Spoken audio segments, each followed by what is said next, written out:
दो पार्ट है इस क्वेश्चन के। First part, identify the part of electromagnetic spectrum which is produced by bombarding a metal target by high speed electron. तो अगर high speed या highly energetic electron किसी metal target से strike करते हैं तो कौन सी इलेक्ट्रोमैग्नेटिक रेडिएशन या वेव्स प्रोड्यूस होती है?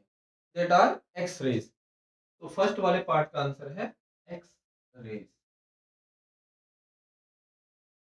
Second, why does a galvanometer show a momentary deflection at the time of discharging and charging of a capacitor? अगर किसी कैपेसिटर को चार्ज या डिस्चार्ज करते हैं तो मोमेंटरी डिफ्लेक्शन आता है, मतलब बहुत थोड़े कम टाइम के लिए डिफ्लेक्शन आता है गैल्वेनोमीटर, मतलब बहुत कम टाइम के लिए करंट फ्लो करती है। ऐसा क्यों?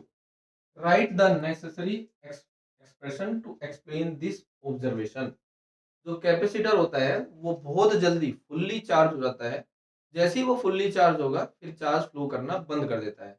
जब तक वो फुल्ली चार्ज नहीं होगा तब तक करंट फ्लो करेगी, लेकिन वो टाइम बहुत कम है। कैपेसिटर को फुल्ली चार्ज होने में बहुत कम टाइम लगता है। वैसे 100% चार्ज होने में तो इनफाइनाइट टाइम लगता है, लेकिन मोस्ट ऑफ द चार्ज जो कैपेसिटर कलेक्ट करता है वो बहुत जल्दी कलेक्ट कर लेता है, मतलब बहुत जल्दी चार्ज हो जाता है। इसका जो एक्सप्रेशन है वो ये होता है, इसका डेरिवेशन नहीं करना आप लोगों को।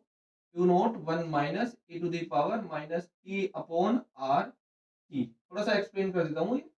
आर है रेजिस्टेंस, सी है कैपेसिटर, मतलब ये है सर्किट डायग्राम। अगर देखें तो ये रेजिस्टेंस और ये कैपेसिटर,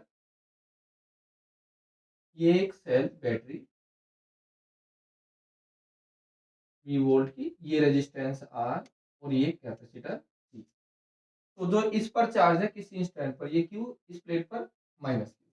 तो जो चार्ज आया कैपेसिटर पर वो इसके इक्वल है, जहां Q नोट है इसका फाइनल चार्ज। जब ये फुल्ली चार्ज हो जाएगा मतलब Q naught equal to C into V। जब करंट फ्लो नहीं करेगी तो जो इसके अक्रॉस वोल्टेज वही बैटरी की वोल्टेज। तो Q naught equal to C into V।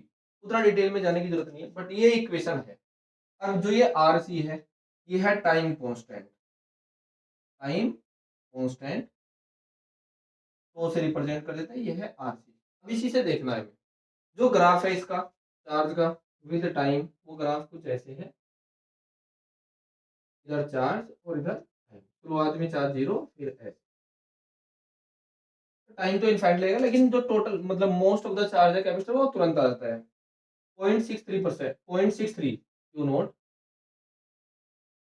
ये आ जाता है टी इक्वल टू 2 में। चेक कर लेते हैं, देखो अगर टी की वैल्यू RC के इक्वल रख देते हैं हम, तो Q equal to at t equal to 2 time constant के बाद Q naught 1 minus e to the power t की वैल्यू RC, तो ये 1 हो जाएगी, -1 हो गई है। तो Q naught 1 minus 1 upon e, that means Q naught e minus 1 upon e. तो अगर इसको सोल्व करेंगे तो ये वैल्यू आएगी 0.63। इसका मतलब ये 63% ये चार्ज कितने टाइम में हो जाएगा? तो और टो है क्या? R इंटू सी। अब कैपेसिटेंस तो माइक्रोफैरड में होती है, तो यहाँ जो टाइम आएगा रेजिस्टेंस 100 ओम या कुछ मान लो, तो टाइम क्या होगा? बहुत कम, मिली सेकेंड, माइक्रो सेकेंड में आएगा टाइम। तो कैपेसिटर तुरंत चार्ज हो जाता है जैसे इसको बैटरी से कनेक्ट करते हैं, तुरंत मतलब बहुत कम टाइम में। जब ये चार्ज हो रहा होगा या डिस्चार्ज हो रहा होगा तो जो करंट फ्लो करेगी वो बहुत थोड़े टाइम के लिए फ्लो करिए, जब तक वो चार्ज नहीं होता। जैसे ही ये जैसे देखो मिली सेकेंड में 63% चार्ज हो गया, तो उसके बाद यहाँ पर उतना ही थोड़ा सा और टाइम लगेगा। उसके बाद इस पर जो चार्ज इंक्रीज होगा वो बहुत कम चेंज होगा, क्योंकि 99% चार्ज तो ये बहुत जल्दी हो जाएगा। उसके बाद स्लोली, लेकिन वो करंट बहुत कम, वो चार्ज फ्लो बहुत कम। तो ये जो कैपेसिटर होता है बहुत जल्दी फुल्ली चार्ज हो जाता है। फुल्ली का मतलब आप समझो, फुल्ली का मतलब 100% नहीं होता, मतलब जितना भी होना है 99 समथिंग, वो बहुत जल्दी होता है। उसके बाद स्लोली ये चार्ज होता रहेगा, लेकिन वो करंट बहुत कम है, तो हम फुल्ली बोल देते हैं। तो करंट जो कैपेसिटर है वो बहुत जल्दी फुल्ली चार्ज हो जाता है बहुत कम टाइम में। तो ये टाइम बहुत कम है जिस दौरान चार्ज फ्लो कर रहा है, इसीलिए मोमेंटरी डिफ्लेक्शन आता है गैल्वेनोमीटर में।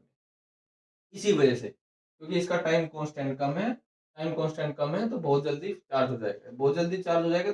जो चार्ज फ्लो कर रहा है, जो करंट फ्लो कर रही है सर्किट में, वो बहुत कम टाइम के लिए फ्लो करेगी। तो अगर गैल्वेनोमीटर यहाँ लगा दें हम,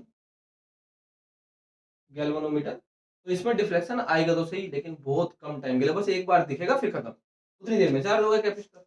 दैट्स व्हाई ये पूरा आपको एक्सप्लेन करने की जरूरत नहीं होती, बस केवल एक क्या लिखना है, जो गैल्वेनोमीटर में मोमेंटरी डिफ्लेक्शन आ रहा है वो क्यों आ रहा है? क्योंकि कैपेसिटर तुरंत बहुत कम टाइम में फुल्ली चार्ज हो जाता है, ये लिखना है।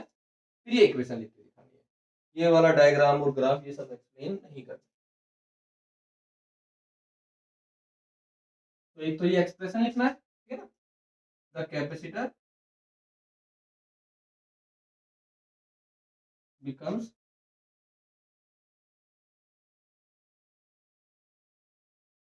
fully charged as it is connected to a cell. That is, it takes very small time